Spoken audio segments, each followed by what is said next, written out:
Hey guys, what's up? So, I lost one against Queen Bishop 3, and it's put me in such a bad mood that I'm going to try and redress the situation.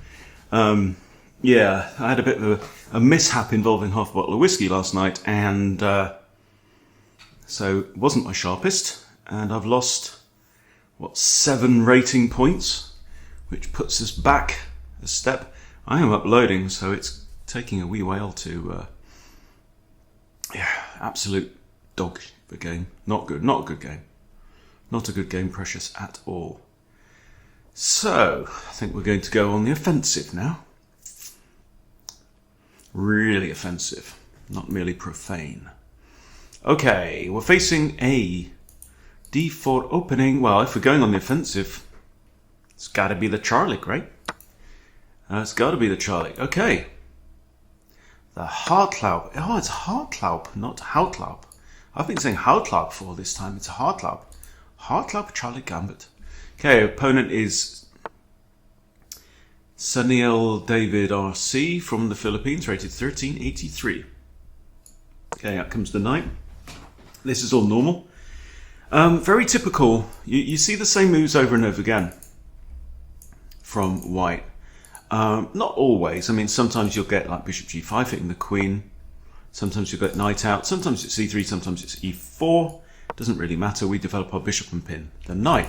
Now, most commonly, they will just block with this bishop right here. And at which point we play queen e7. And the point here is that the d-file, of course, is completely open. Okay, and now we can just castle. And what we want is for them to castle now. But there's a real danger, and the danger is the discovered attack on the queen after this. Now, it is slightly more accurate to trade first on f3 and then throw this. And here, actually, surprisingly, a lot of people will resign because they see, oh, I'm going to lose my queen. But in return, they are getting a bishop and a rook.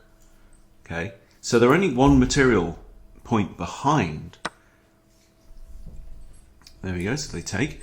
I mean, I guess in theory I could even throw in an in-between queen h4 check, but what's the point of that? Let's have a look. Queen h4 check, king g1 is forced. Rook takes d8, rook takes d8, or knight takes d8. I don't see any great benefit there. Okay. So the point is now I need to engage my remaining pieces. I cannot do the whole job with one queen and one knight. Right. White also wants to get his rook out, and this bishop, of course. So it's by no means a done deal at this point. So I'm looking at knight f6.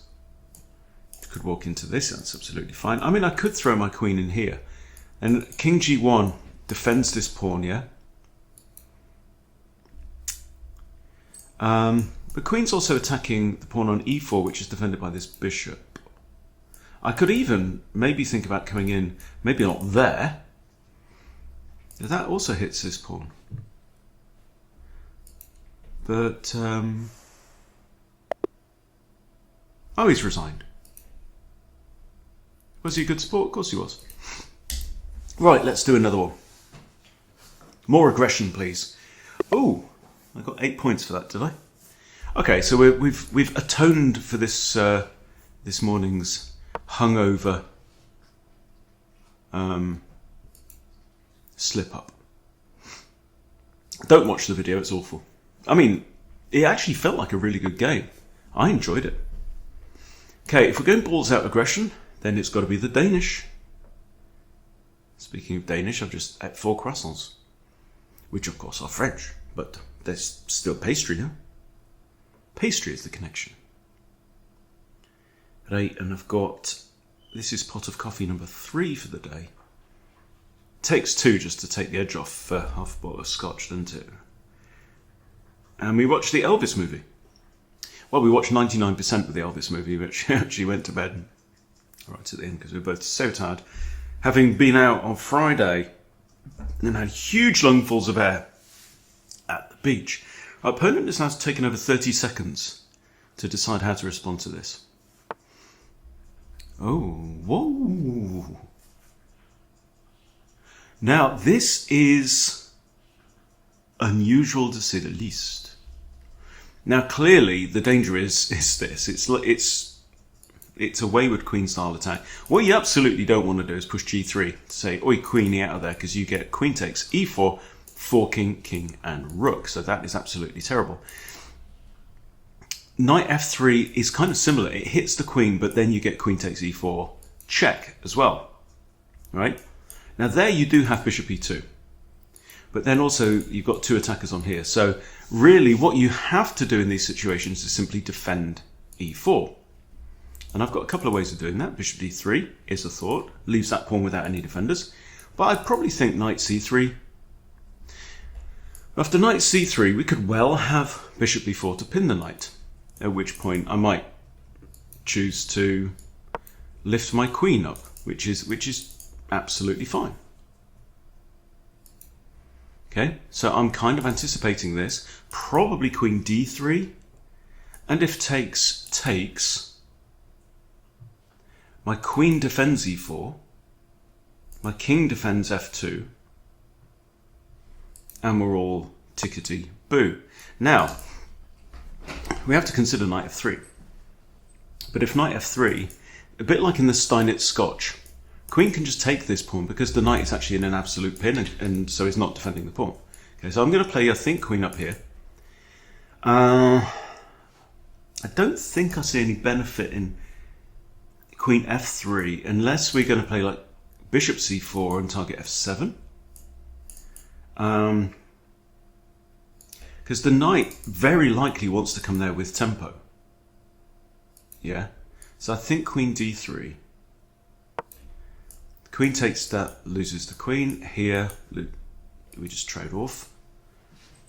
And now given the opportunity, I'm going to play knight f3 with tempo. This queen will have to move. Can't go there or there, or there, or there. Right, so, or there, or there. She's running out of options. Those are her options.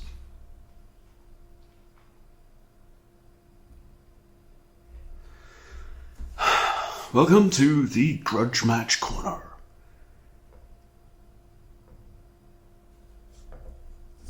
Yeah, I mean, queen h4 is really rare. I don't know if I've ever seen that. I mean, I'm sure I must have done. I've played enough Danishes in the past. Hey? I'm not at all concerned, by the way, about bishop takes, knight b takes. I have to take back the b pawn because if I take back with the queen, it hangs this pawn, which we don't want to do. But knight f3 is looming now.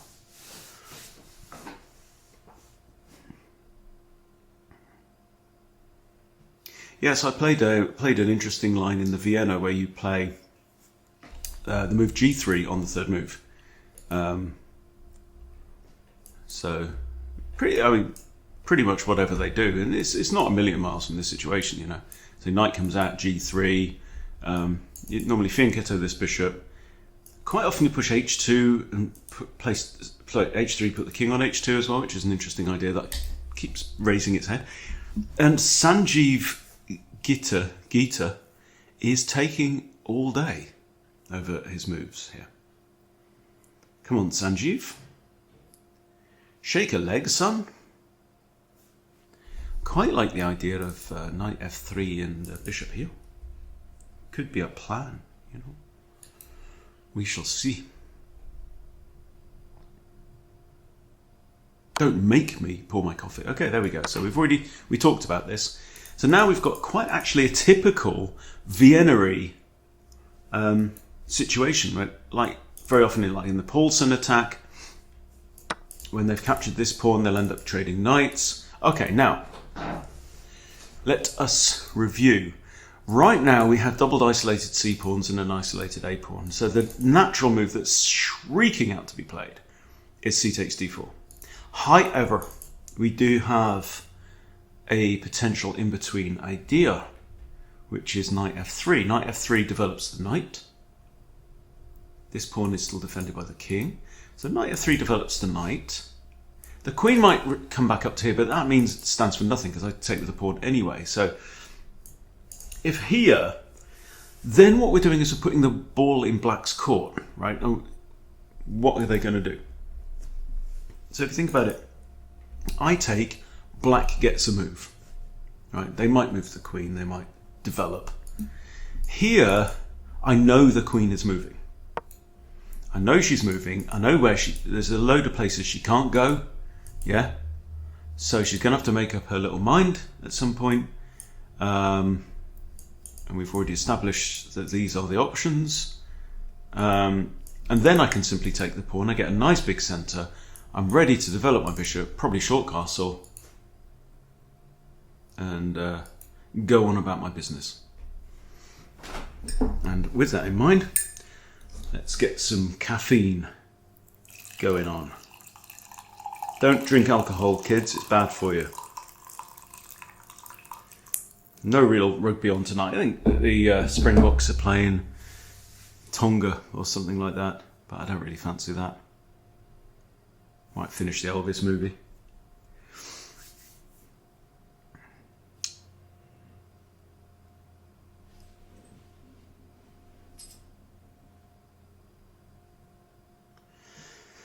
So we've got an interesting week coming up this week. Monday, got an over the board match against Ravensfield away.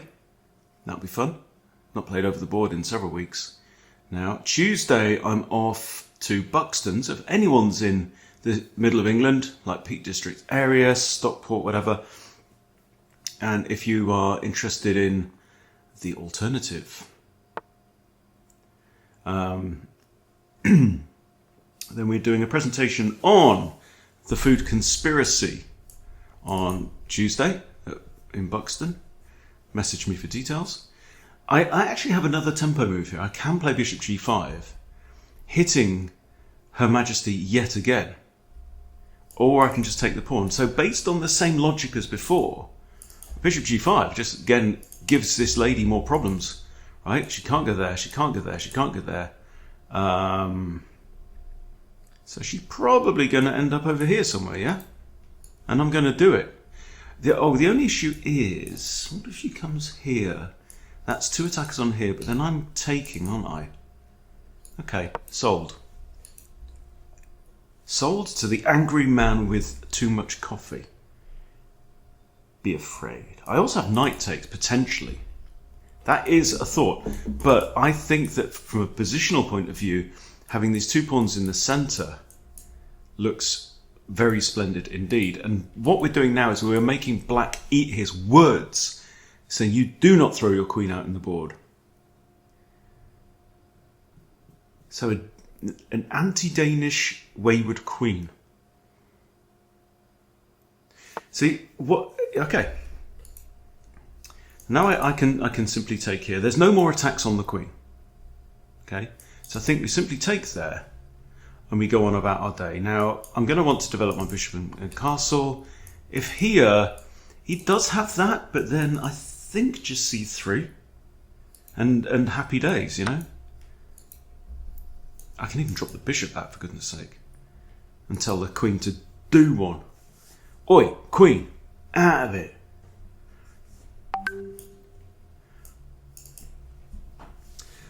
Oh, queen, no.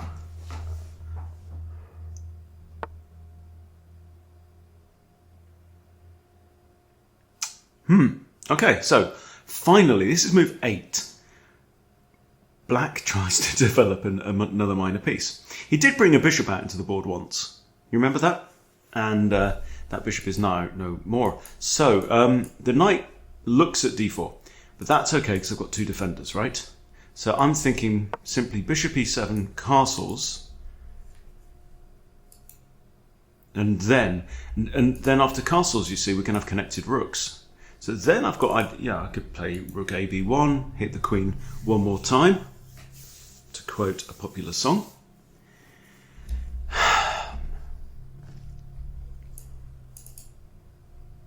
But this is why you don't bring your queen out so early. If you give your opponent any chance to develop his pieces with tempo and kick the queen all over the park, he's going to do it, and you're going to end up looking a fool. I'm also quite a fan of the move c4. Maybe not now. Alright, what's going on here then? What's going on here? It's attacking my queen. He's moving the knight second time because developing pieces is so last year, darling. Okay, so this is a fork. Well, it's a fourchette, isn't it, to be fair? I mean, it's not exactly super aggressive. I've got a couple of squares I can go to. I've got 3 squares I can go to, really. C3, C4, D2. Now, the queen is the only attacker of this, and it's defended, so we can forget about that. Which of these squares is the aggressivist? I'm kind of drawn to see Queen C4 because maybe Knight E5. Actually, also, Queen's the only defender of this pawn right now, but it ain't under attack. Yeah. Is there a counter-attack against the queen as well? I mean, Queen B3. Queen B3 is interesting, but that does... No, it doesn't drop this pawn. Queen B3. I need to defend this pawn. Queen B3 might be a thought. Then knight can come in here, still with the threat of that.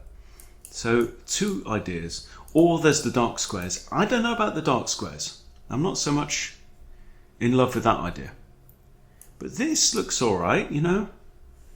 Knight moves with check, I take him. He can't go there, he can't go there. I'm threatening the knight, maybe. I could even stick a rook on here. Something like that, you know. Or this, you know, eyeing up the C7 pawn. And defending this pawn at the same time. And defending this pawn again. Okay, that will do. In the interests of moving along, I think it's good enough. I've got to be a bit jolly careful as well. You might be tempted to push like C3, but that would be bad because then he has knight C2 with a fork on king and rook.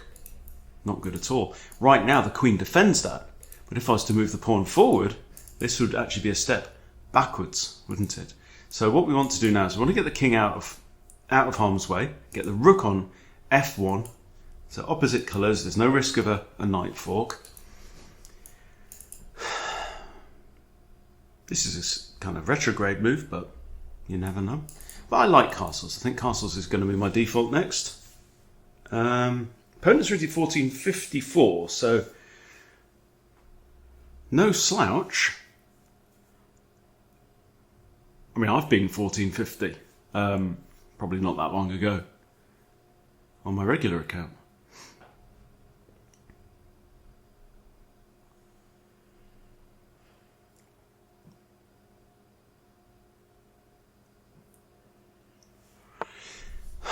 Okay. Now, bishop d2. I mean, my first thought is to castle. Get out of trouble. And if I do castle, the knight can't move with check. It's just too far away, right? However, bishop to d2 pins the knight. And then I threaten to win it. Pin it and win it, boys. Do you know what I mean? Bishop. Now, I was thinking, already half thinking about bringing this bishop back anyway. I mean, there is knight e5. Knight e5 comes with an immediate threat of check there and mate. Oh no, he hasn't even got that because of this. So knight e5 is a thought. Queen can't take him. This doesn't work. This doesn't work. That. Or just retreat the bishop. That's 2 attackers on the knight, and the knight can't move. Yeah? I think that's just more winning than the other idea. The other idea is a threat act, for sure. But he does have knight h6 to defend. And am I going to swap this very powerful dark squared bishop for an edgy knight? Maybe. But it just ain't as good as this, right? I'm actually just threatening to take out the knight on the next turn. He could well defend with a pawn. At which point I can just attack the knight again. Notice if pawn takes knight, oops, right? But the knight ain't going nowhere because it's in the pin, right? The bishop's got it, pin against the queen. So all I need to do is castle. So let's say he defends, right? I could just castle straight away and then a3. Because then my rooks is connected in it.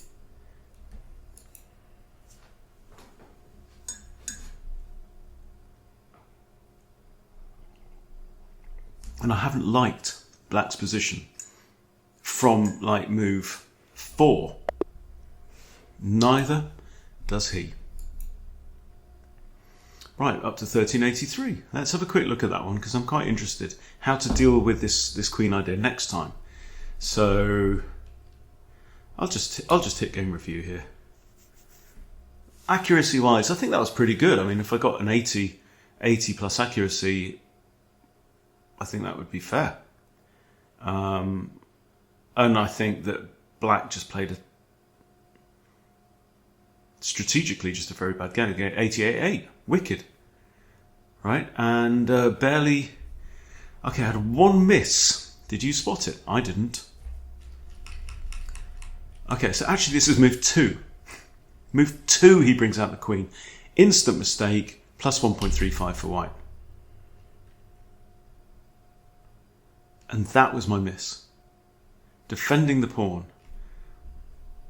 Defending the pawn. The best move is... Wow. Wowzers McTrousers. And that's always... Now, this is a thought. This is a line. Bishop e2. Okay.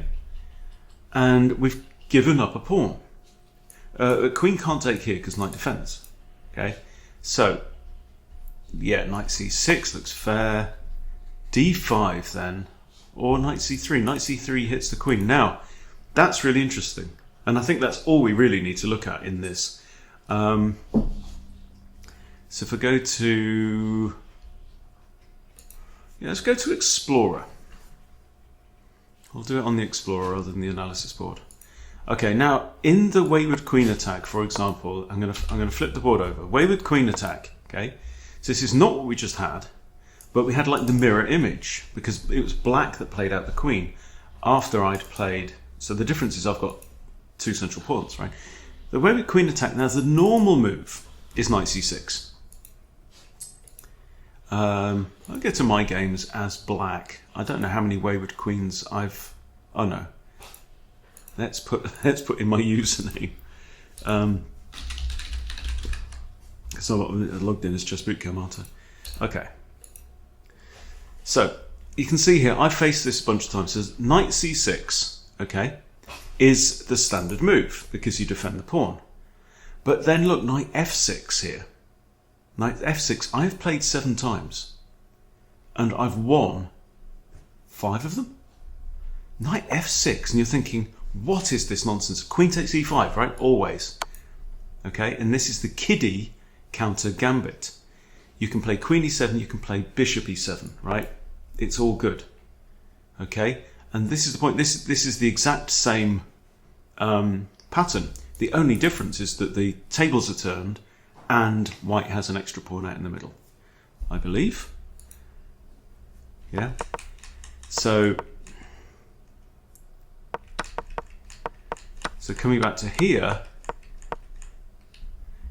this is what the machine is proposing, is that knight f3, allow them to take, then you block, then you castle, you crack on, and this queen, yes, you've given up a pawn, but this is actually more problematic for black. So, one to remember, if you ever face the Wayward Queen attack, or this Danish-style Wayward Queen, now you know what to do. Entice her in. Come into my position, Mrs. Queen. Right? Yeah, it's looking pretty good. Right? Because we're going to get to castle. We've got a huge development lead. We've got 2 attackers on this pawn. Right? The queen's got open stuff. This bishop's ready to go. This knight's ready to come out with tempo. Yeah? All good. All good. Let's do one more. Let's do one more. 1383 we are now. Spidey 1430 has declined my England gambit by playing c4. Now if queen takes, okay, right, interesting. So now he's putting 2 attacks on here. Do we try and defend the pawn? That is the big question. c5 is an attempt to defend. I am a pawn up. I'm going to play c5.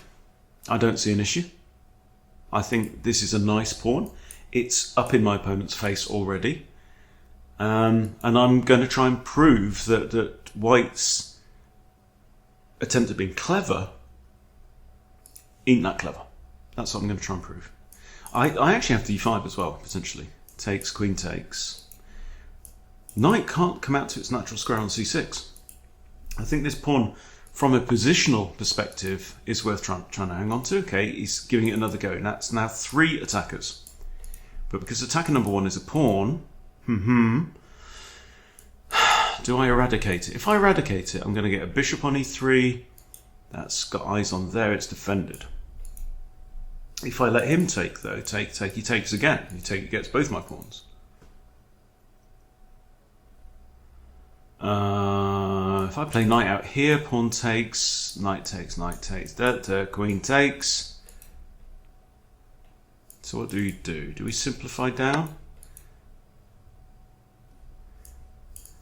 Notice we've got a queen check. That also defends the pawn. He might block with his knight, but I'm still defending the pawn. Currently the pawn ain't defended at all. I also have b6. But it's defended, the pawn's defended once actually already. So I can just develop. Probably should. Knight c6, knight f6. Both look reasonable. So what does my opponent want to do now? This is actually slightly in his way. It reduces the options for that light square bishop to develop. Let's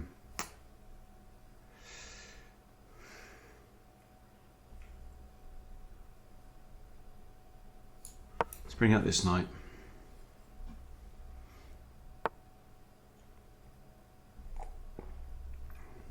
I'm not afraid of the knight joining the fray here and attacking my pawn. I do just have b6. That also pins the knight if I want to do that. But, you know, right there my queen's a little bit constrained in terms of freedom of movement. Could go there, could maybe hit this pawn. Expect probably that, so I think this is good, that's good. Let's bring out the knight.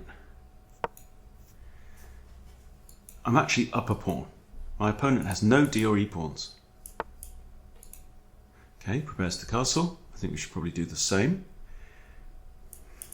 Should also consider that he's got 1, 2, 3 attackers, 1, 2 defenders on there.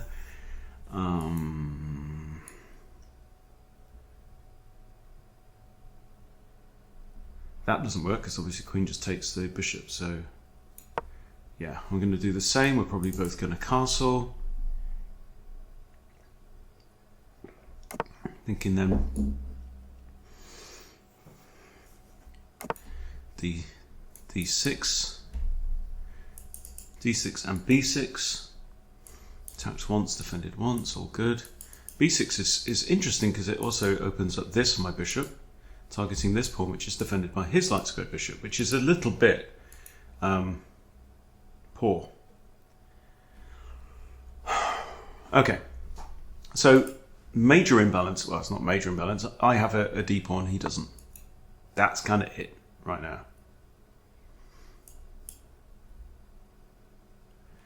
Can't chuck it all the way up, but I do really want to release his bishop. So the question is it going to be b6 or is it going to be d6?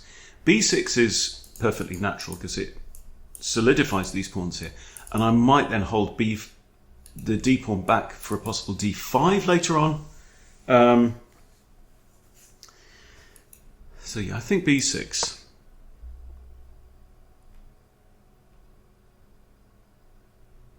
Actually, bishop b7 could be even better than bishop a6. Okay. What's your game?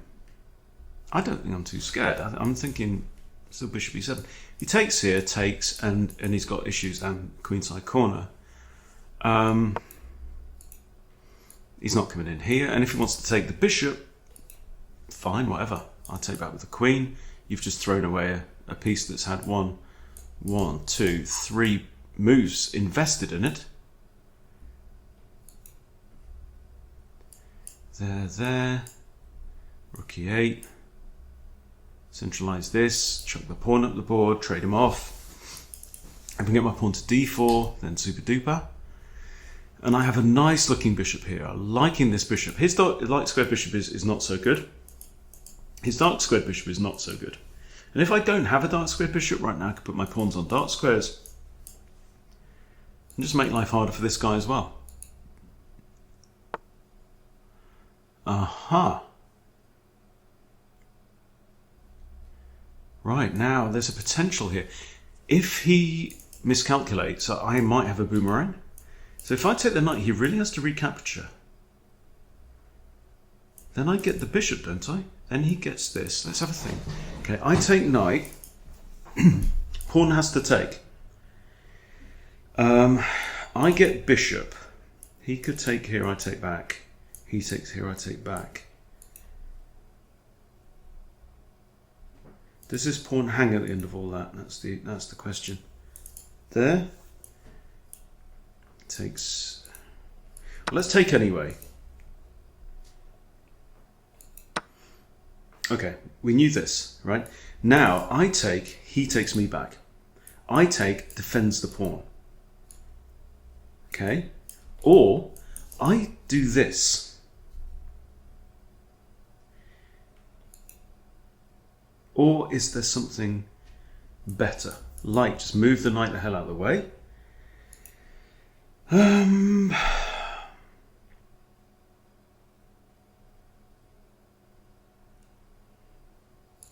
Now I'm going to take here. If he takes, I recapture with the bishop. Then if knight takes, I get this, and I'm actually threatening mate. Which he might have to counter with bishop f3.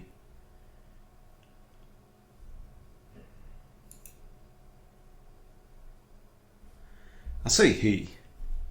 He's got a lady's picture.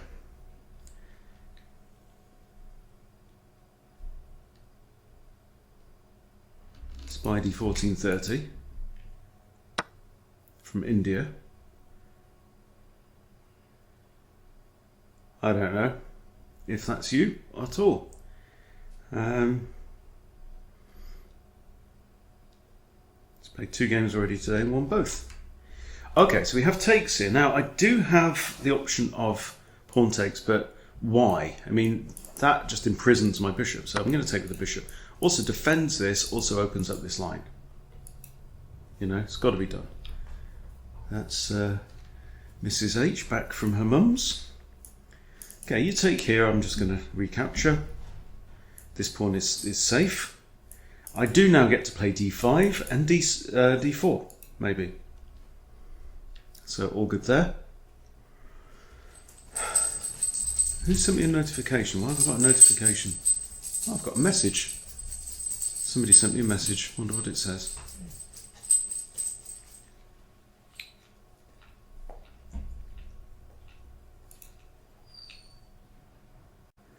Alright guys, let's see if this recording works.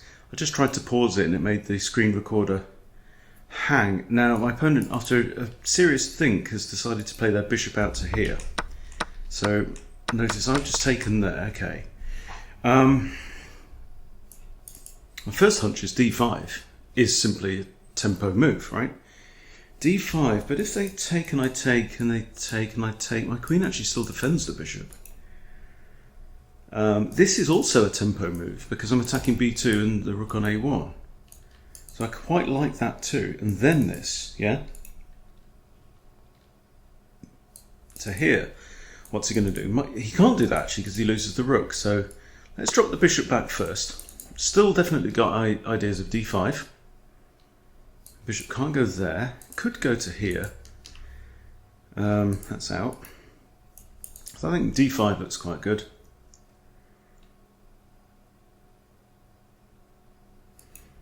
Really making the point of having the extra pawn. The other thing that I have in my favour as well is the bishop pair. And the board is wide open. There are no pawns blocking files off. Okay, so he's moved the rook, and now I think this move, yes. Again with tempo, can't go here. If he goes here, then right, what are you doing with your bishop? Yeah, and I remember I have the bishop pair, so I might even still do this and kind of pair up and scissor these rooks, you know. Of course, I can't put that there straight away.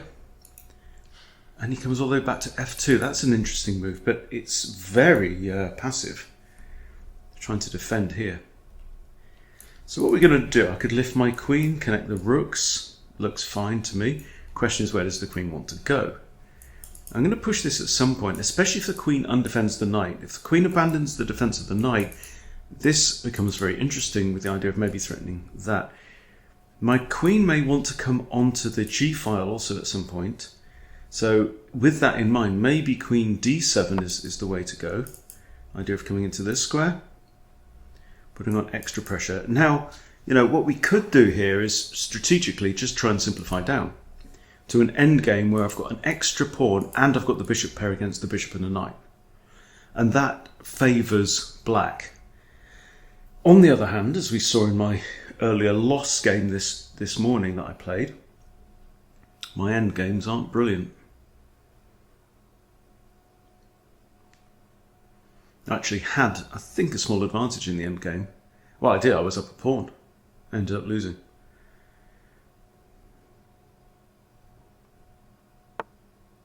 Okay. Oh, has he moved his bishop again? What you doing?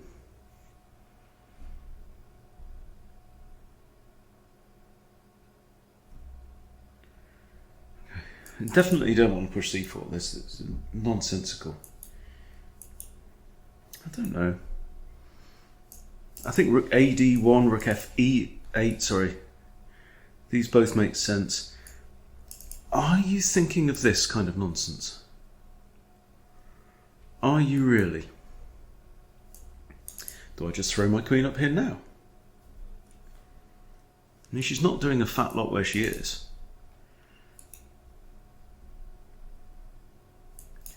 Here, he can't put the bishop angle. So, c4, he just drops back, but then the queen can't go there. And then the queen maybe goes in front. Oh no, the queen can't because of c4. So I don't know, really. It's a thought. I mean, you know, this is my advantage, right? I've got these two pawns here. I am 2 pawns up. Actually, not 1 pawn at all. And I have got pretty good kind of defense with this. So maybe c4 isn't as dumb as we first thought. And I know that the computer spanks me quite a lot and says, you've got this central pawn advantage, bloody use it. So let's bloody use it. Let's go for it. Let's spin the dice. Okay, now I'm thinking d4, d3, yeah? That's double defended. There ain't no danger of the queen coming there. I'm threatening to choke this bishop out. You've got to be very careful here.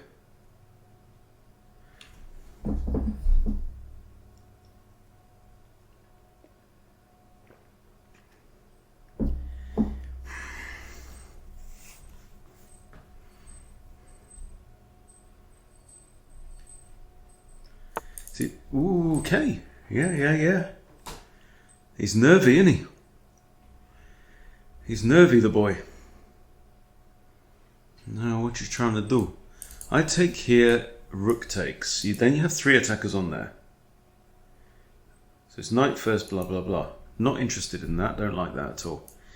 Maybe rook fe8, right? Then, let's say he does this. I can take the rook out with check. He recaptures. I win back the bishop. Seems all right to me. Because he was in this very serious danger there of getting... Okay, so I'm going to trade off here. So there were 2 pieces attacking this pawn.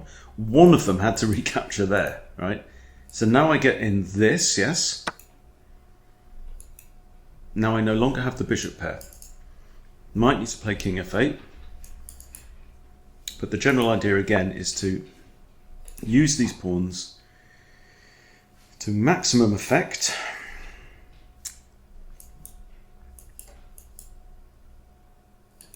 That's possible, but why not just b5? You threaten, I've got a6 to replace it, king f8, rook e8. In fact, rook e8 is playable immediately because it's defended by the queen. His queen might come in here and guard f8, but that's alright. Yeah, that actually a5. Queen maybe goes back to a3. Okay. Attacks. I think just pushki, yeah? Pushki, pushki, pushki. Attacks b2. There we go. Takes, takes. I'm fine with that. Rook c8 is a thought. I even have this actually. Hits the rook. And he has to go sideways. He has to go there. Then c4. Now it drops this pawn. Takes, takes.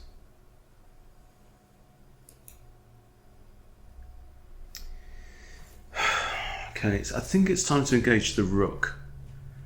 I just think that this through again here. He goes there. I push.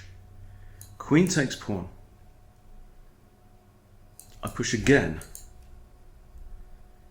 So I've got a bishop there and a pawn there.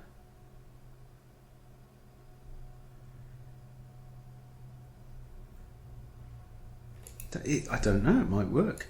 Let's play this first. I'm going to play rook d8 first. It's defended by my bishop there. Yes, he might trade off. That's something we're going to have to accept. Okay. It doesn't have this. I'm still 2 pawns up, and these are they. Right, everything else is completely mirrored. Yeah, all mirror, mirror on the wall. I have a bishop, he has a knight, and I've got 2 extra pawns. So, and I've got a major piece behind each one of them. So they both defended. Now the knight will come into play at some point, but you never know, I might be able to swap my bishop. You never know. You never know.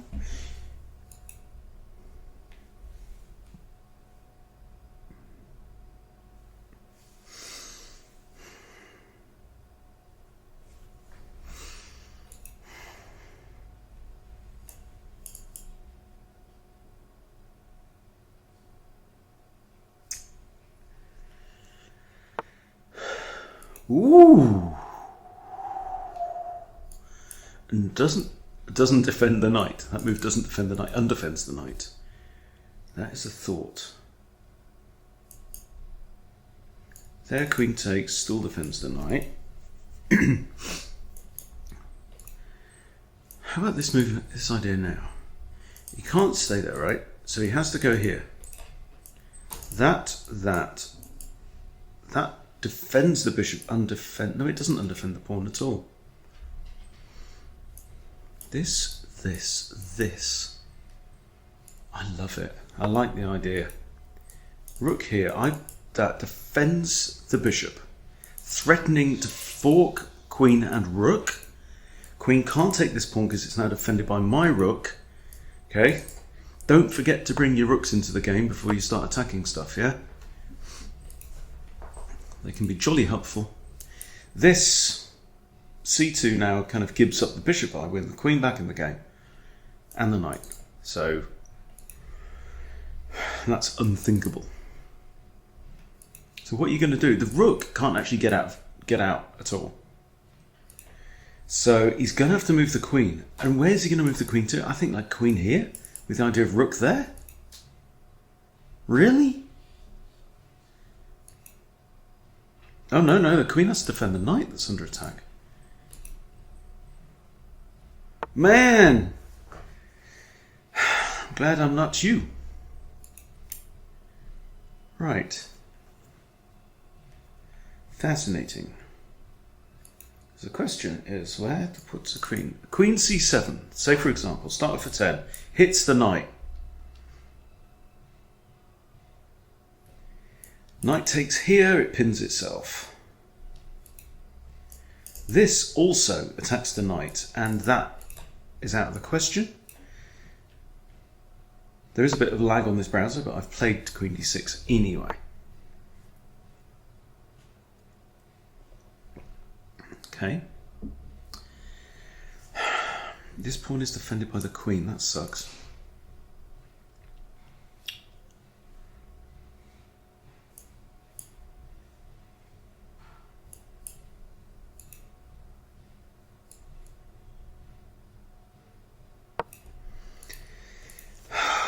So he's scrabbled very well to get out of this, actually.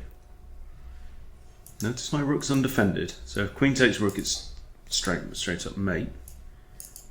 I can't block. I'm anticipating that he's going to take. I recapture. And then I'm going to just try and squeeze my queen in here, I think.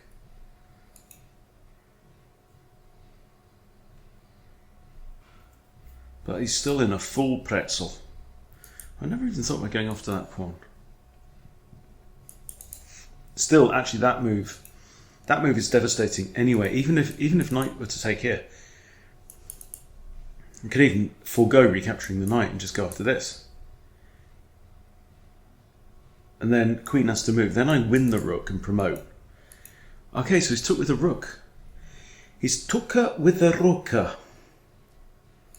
Very interesting, my friend. Right, I can take the knight with the queen, or I can take the rook with the pawn. Taking the rook with the pawn looks better. 7 minutes on the clock. Heaps of time, son. Heaps of time. You got heaps of time, Rodney. That is just... yeah. So he's defending with that. I was expecting this move. Okay, if I push this, he has to take. Then I can push that.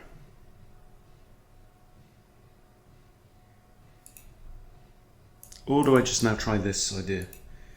Queen comes in here. Attacking both knight and queen. He can't actually... yeah, he's got to put queen here to defend, and then... no, then I just take the knight. Queen recaptures, I get a new queen. Boom. My knight, thank you very much.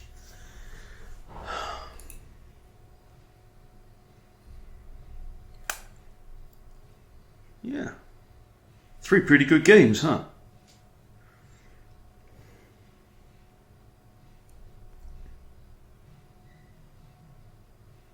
And he's disconnected. Spidey 1430 throws in the towel. No, he's back. That's good. We don't like poor sportsmanship on this channel.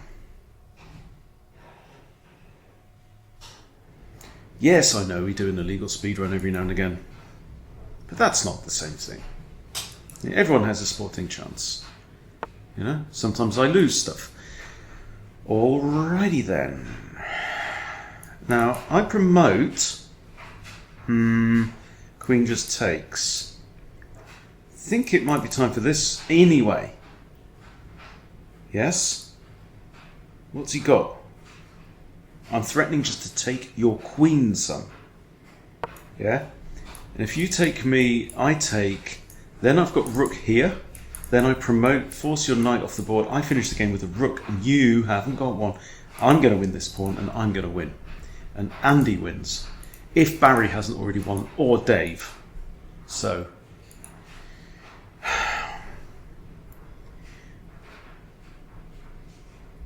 See what happens, Larry? You see what happens? You're entering a world of pain, Larry. Boom! Resigns. Wicked. There you go, guys. Don't make me angry. You wouldn't like me when I'm angry. Apparently it's mate in 11. And there we go. 3 games on the trot. Quite happy with that. I still don't know what this blue icon means down here. I hover over it, doesn't tell me nothing. So, but now we're 1393, so very great danger of breaking 1400 and getting even more serious competition. But there we go. Happy with that. Let's leave it there. Thank you for watching, and I'll see you very soon.